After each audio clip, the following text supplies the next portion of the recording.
คือบรรยากาศยามแรงพี่น้องเอ้ยบรรยากาศยามแรงบ้านนอกบ้านนาเฮาเนาะ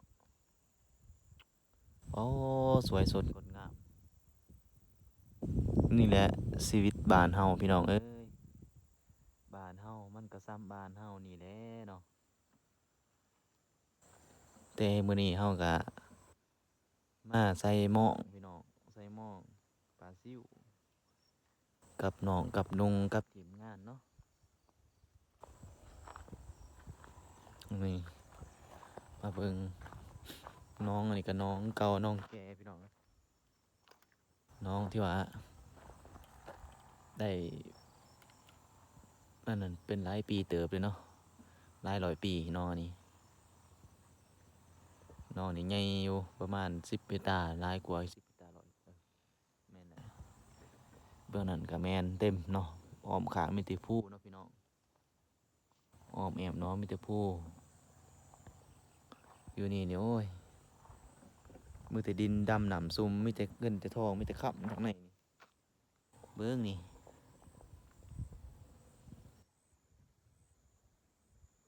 มีแต่บ่แฮทั้งในพี่น้องเอ้ย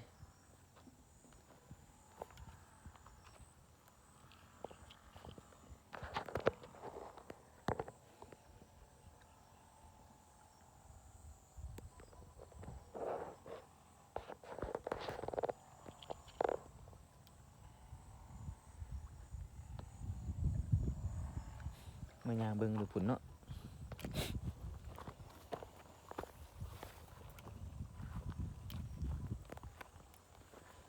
โอ้โถเมื่อนั้นก็ให้ปลาสะส้นพี่น้องเอ้ยโอ้ปลาสะส้นนอนให้บ่จักอยู่ให้อยู่หน้าบ่จักเนี่ยแม่นเนี่ยคือว่ามีคนยางถึงอยู่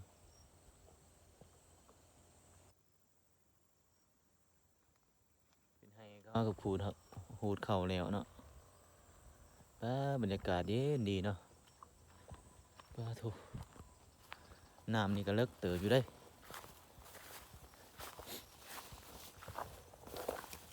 เลิกอยู่ประมาณ5 เมตรนี่แหละ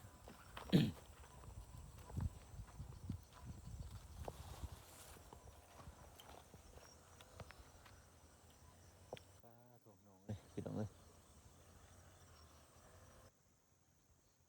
ป้าน้ำมีปลามีหยังเหมือนป้าโถตะสะออน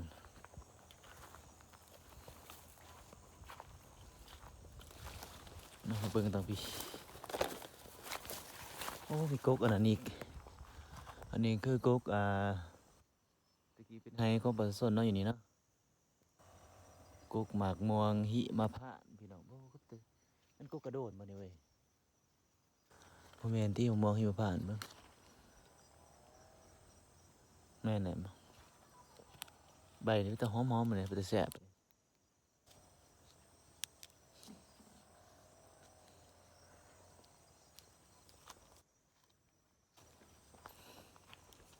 อ่า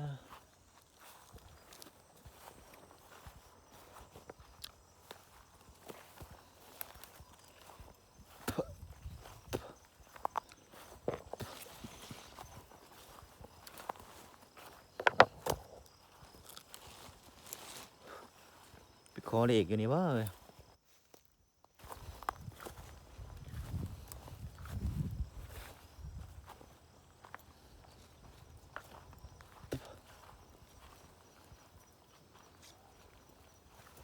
มีทางนั้นพี่น้องบ่น้องนี่ไงดิ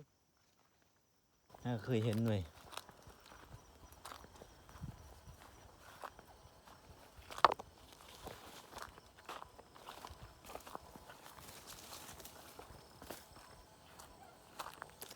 ป้าโถ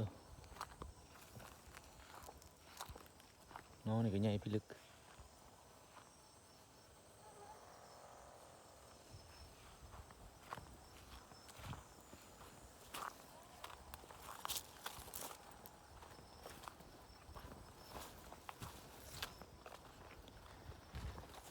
บรรยากาศยามแลงเฮาพี่น้องเอ้ยเบิ่งวิวบ้านนอกวิวบ้านนอกมันน่าเฮาจังซี่น่ะ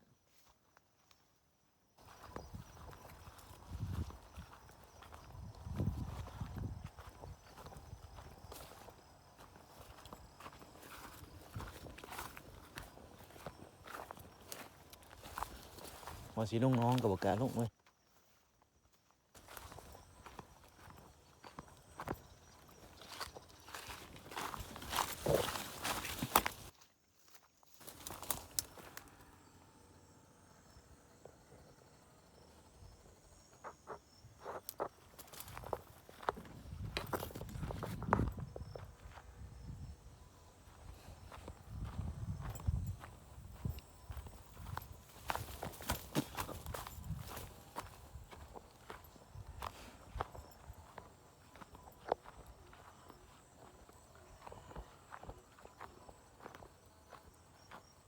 เอ้า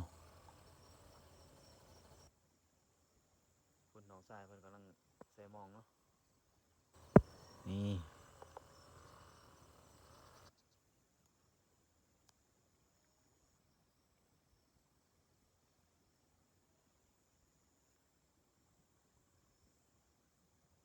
ขนาดซูมได้เดี๋ยวว่าคนบ่ซูมนี่จักสิซำใดพูดพร้อมไก่ปลาน้ำเขื่อนพุ่นแหละ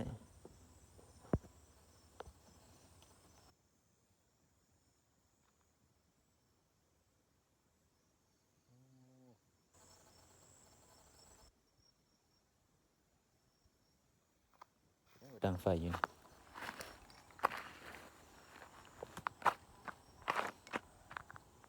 นี่หินแดงๆเลย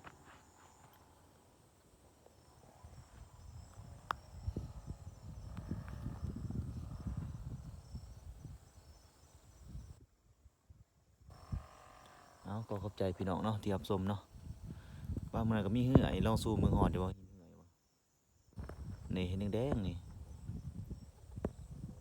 นั่นแหละเหือเนาะโอ้ใกล้จะเป็นเกาะเป็นดอนเนาะพี่น้องโอ้ใส่ชีวิตแบบอึ้งทึ่งมากเลย